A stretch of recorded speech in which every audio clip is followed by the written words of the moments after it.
Hier soir, je me suis demandé si j'avais soit choisi le bon thème pour l'homélie, parce que j'ai découvert l'ancienne traduction dans le livre des lectures de la messe, dans le petit clocher où on était hier soir, et tout le premier paragraphe de l'évangile, ça dénonce ces hommes en robe qui aiment bien être sur les parvis, recevoir les salutations publiques, et qui aiment bien aller dans les dîners. Et je me suis dit, en fait, ça ressemble un peu à une forme de dénonciation du cléricalisme. C'est cette porte d'entrée que j'aurais pu prendre. Mais bon, nous avons un texte un peu plus épuré, celui de la nouvelle traduction. Et pour le coup, j'avoue que je me suis interrogé sur cette posture de Jésus. N'est-ce pas étrange, ce Jésus qui dénonce comme ça tous ceux qui donnent même de grosses sommes pour vanter les mérites de cette pauvre veuve qui, au fond, ne donne que 2 petites piécettes de bronze. Je me suis dit, il n'est pas très vendeur quand même, notre ami Jésus. Je ne sais pas si c'est comme ça qui va permettre qu'on ait toujours plus de dons. Et je me suis dit, mais où est-ce qu'il veut nous emmener? Est-ce qu'il nous interroge chacun à savoir, est-ce que nous donnons assez? Ici, en plus, à Joigny, on est plutôt une paroisse où les quêtes sont généreuses. Donc, comment recevoir cette parole? Alors certes, je me dis, on a perdu quand même un quart de nos donateurs du denier. J'aurais pu orienter la chose là-dessus. Mais non, je ne crois pas que le Seigneur nous invite tant à réfléchir le donne-t-on assez que plutôt le comment donner. Qu'est-ce que le don vrai? Et j'imaginais Jésus un samedi après-midi et je me demandais lequel d'entre nous serait considéré digne aux yeux de Dieu comme un bon donateur. Et vraiment, je m'interroge, parce que lui, il prend cet exemple caricatural de la veuve, celle qui déjà dans la société n'a plus vraiment de place, de reconnaissance, et qui, plus que cette absence de reconnaissance sociale, a une absence matérielle évidente. Elle est pauvre et elle n'a que des piécettes dans la poche. Et il la compare à ces scribes qui donnent beaucoup, mais qui dévorent même l'argent des pauvres petites veuves. Et nous, on est là, au milieu de cette double image qu'il nous donne. Et que faire? On n'est peut-être pas à la hauteur de celle qui est capable de donner jusqu'à son indigence, sa pauvreté, prendre sur son nécessaire. Est-ce qu'on n'est pas au fond un petit peu comme les scribes? Parce que s'il y en a une qui à tous les coups doit quand même être dans l'inquiétude, au fond, elle fait le choix de l'espérance et de la confiance. Les autres, eux, qui prennent sur leur superflu pour vérifier qu'ils aient bien quelque chose à manger ce soir et de quoi se payer leur loyer demain, ils calculent. Et ça, Dieu, il n'aime pas le calcul. Souvenez-vous l'histoire de David. David, c'est une star de l'Ancien Testament, mais qui en a fait des vertes et des pas mûres quand même. Pour son adultère, pas condamné.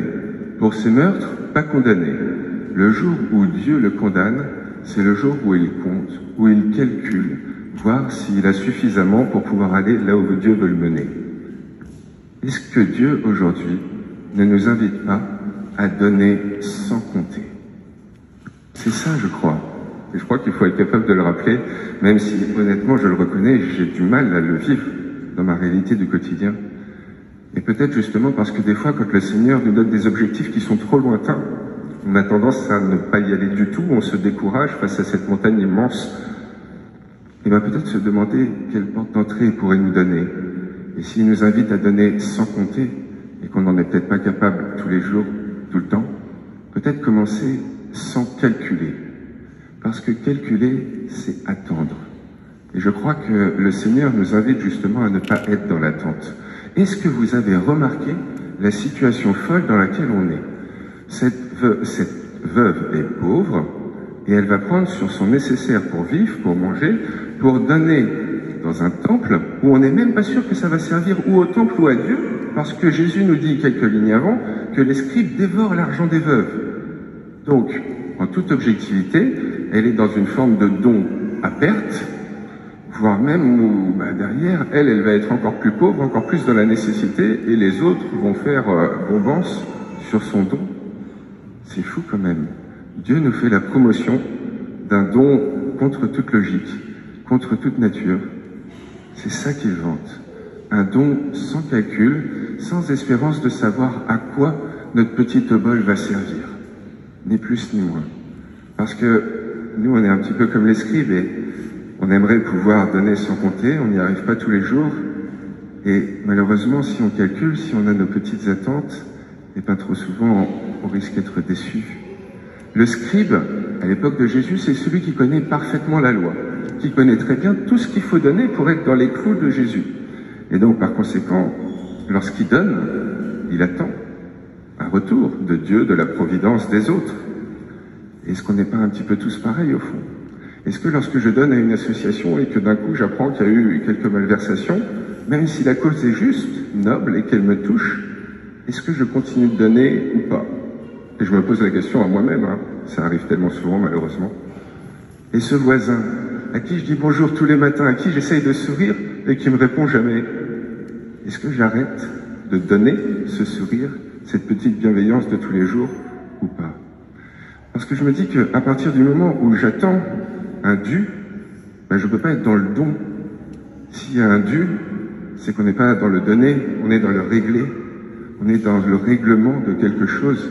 Seulement ce que nous rappelle Jésus aujourd'hui, c'est pas ça. C'est qu'il faut être capable, lorsqu'on donne, d'être confiant que ce que l'on apporte, que ce soit à l'autre, que ce soit à Dieu, que ce soit au monde en général, ça va apporter plus que peut-être ça va nous décevoir. Et ça, trop souvent, on l'oublie. Et j'en veux un magnifique petit exemple qui date d'hier. J'étais à la Pierre-Kivière avec les jeunes de l'aumônerie, ils sont encore 21 là jusqu'à cet après-midi, on peut d'ailleurs les porter dans nos prières. Et je sais qu'il y en a un qui a des vues sur une autre. Et pour le coup, pendant ces 2 jours-là, ils sont très proches, donc lui, il n'arrêtait pas de la coller. Seulement, elle, ça doit peut-être être une des premières fois qu'il y a un jeune homme comme ça qui essaye de flirter un peu avec, et alors que pourtant, je crois, si j'ai bien compris, hein, des fois on ne suit pas tout, mais qu'elle en pince aussi pour lui, elle n'arrêtait pas de le fuir, parce qu'elle est hyper timide, que ça doit être la première fois, etc. Et donc lui vient me voir et il me demande s'il doit continuer à essayer de l'aider sur ceci, de lui donner un peu d'attention par là, prêt à tout arrêter, parce qu'il a beau être très généreux dans son élan, il a des attentes, et pour le coup, la jeune demoiselle en face, ne semblant pas y répondre, il va abandonner. On a tous comme ça des idées de ce qu'on espérerait derrière notre don. Parfois la vie nous donne ce qu'on espère, bien souvent malheureusement elle ne nous donne pas, et on ne sait pas toujours pourquoi. Et bien souvent des fois c'est à tort. Lui croyait qu'il ne lui plaisait pas, alors que sûrement c'est avant tout une question de timidité et qu'il faut lui laisser un petit peu le temps, ni plus ni moins. Peut-être je crois que le Seigneur nous invite comme ça à ne pas être tant dans les attentes que plutôt dans une confiance simple. Certes, il nous invite, il nous rappelle l'absolu, être capable de donner sans compter, comme les oiseaux du ciel, comme il nous rappelle dans d'autres évangiles, vraiment sans se soucier du lendemain, mais parce qu'on sait que souvent dans notre quotidien c'est très loin. Eh bien, je crois qu'avant tout, il nous rappelle quelque chose qui est à notre mesure pour nous aider aujourd'hui à être déjà un peu plus heureux, un peu plus bienheureux dans notre réalité du quotidien. Tout simplement être capable de donner sans calculer, pour qu'en ayant moins d'attentes, on soit tout simplement moins abîmé, ni plus ni moins. Et bien peut-être, la prochaine fois qu'on sera amené à donner, je pense que ça va arriver sûrement dès les instants où on va sortir de la messe, on donne tellement à chaque instant. La prochaine fois qu'on sera amené à donner, que ce soit une bouchée de pain, quelques euros, un coup de main ou notre sourire le plus beau, et bien peut-être juste essayons de n'avoir aucune attente. Souvenons-nous que elles sont vaines, toutes nos aspirations, et que si, en réponse à ce qu'on a donné, on reçoit une grâce quelconque, au fond, ce sera que pur don. Le Seigneur soit avec vous.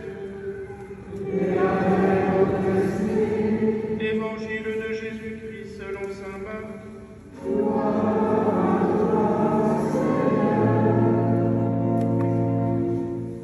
En ce temps-là, dans son enseignement, Jésus disait aux foules: « Méfiez-vous des scribes qui tiennent à se promener en vêtements d'apparat et qui aiment les salutations sur les places publiques, les sièges d'honneur dans les synagogues et les places d'honneur dans les dîners. Ils dévorent les biens des veuves et pour l'apparence, ils font de longues prières. Ils seront d'autant plus sévèrement jugés. » Jésus s'était assis dans le temple, en face de la salle du trésor, et regardait comment la foule y mettait de l'argent. Beaucoup de riches y mettaient de grosses sommes. Une pauvre veuve s'avança et mit 2 petites pièces de monnaie. Jésus appela ses disciples et leur déclara: Amen, je vous le dis, cette pauvre veuve a mis dans le trésor plus que tous les autres.